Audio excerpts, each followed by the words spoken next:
ശബരിമല സ്വർണ്ണക്കൊള്ള കേസിൽ പ്രതിയായ ജ്വല്ലറി ഉടമ ഗോവർദ്ധൻ സമർപ്പിച്ച ജാമ്യാപേക്ഷ സുപ്രീംകോടതി തള്ളി. ജസ്റ്റിസ് ദീപാങ്കർ ദത്ത, ജസ്റ്റിസ് സതീഷ് ചന്ദ്ര ശർമ്മ എന്നിവരടങ്ങിയ ബെഞ്ചാണ് ഹർജി പരിഗണിച്ചത്. കേസിൽ അന്വേഷണം പുരോഗമിക്കുന്ന സാഹചര്യത്തിൽ ഇടപെടാൻ കഴിയില്ലെന്ന് ചൂണ്ടിക്കാട്ടിയാണ് കോടതി ജാമ്യം നിഷേധിച്ചത്. ഗോവർദ്ധൻ അയ്യപ്പ ഭക്തനാണെന്നും 80 ലക്ഷത്തിലധികം രൂപ ശബരിമല ക്ഷേത്രത്തിൽ സംഭാവന നൽകിയിട്ടുണ്ടെന്നും അദ്ദേഹത്തിന് വേണ്ടി ഹാജരായ സീനിയർ അഭിഭാഷകനായ മുകുൾ റോത്തഗി സുപ്രീംകോടതിയിൽ ചൂണ്ടിക്കാട്ടി. ഗോവർദ്ധനെതിരെ ആരോപിക്കുന്നത് 475 ഗ്രാമിന്റെ സ്വർണ്ണമോഷണമാണ്. 2019 ഈ സ്വർണത്തിന് വിപണി വില വെറും 14 ലക്ഷം മാത്രമായിരുന്നു. ലക്ഷങ്ങൾ സംഭാവന നൽകുന്ന 20 വർഷത്തിലധികമായി അയ്യപ്പ ഭക്തനായ ഒരാൾ അയ്യപ്പന്റെ സ്വർണം മോഷ്ടിക്കുമെന്ന് കരുതാനാകില്ലെന്നും മുകുൾ റോത്തഗി വാദിച്ചു. എന്നാൽ സംഭാവനയും സ്വർണ്ണക്കൊള്ളയും വ്യത്യസ്തമാണെന്നും സംഭാവന നൽകുന്ന ഒരാൾ കൊള്ള നടത്തില്ലെന്ന് പറയാനാകില്ലെന്നും ബെഞ്ച് വ്യക്തമാക്കി.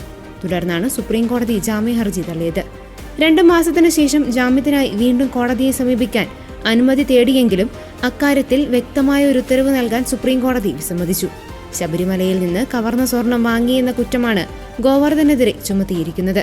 തനിക്കെതിരെയുള്ള ആരോപണങ്ങൾ കെട്ടിച്ചമച്ചതാണെന്നും സ്വർണ്ണക്കൊള്ളയുമായി തനിക്ക് യാതൊരു ബന്ധവുമില്ലെന്നുമാണ് ഗോവർദ്ധന്റെ വാദം.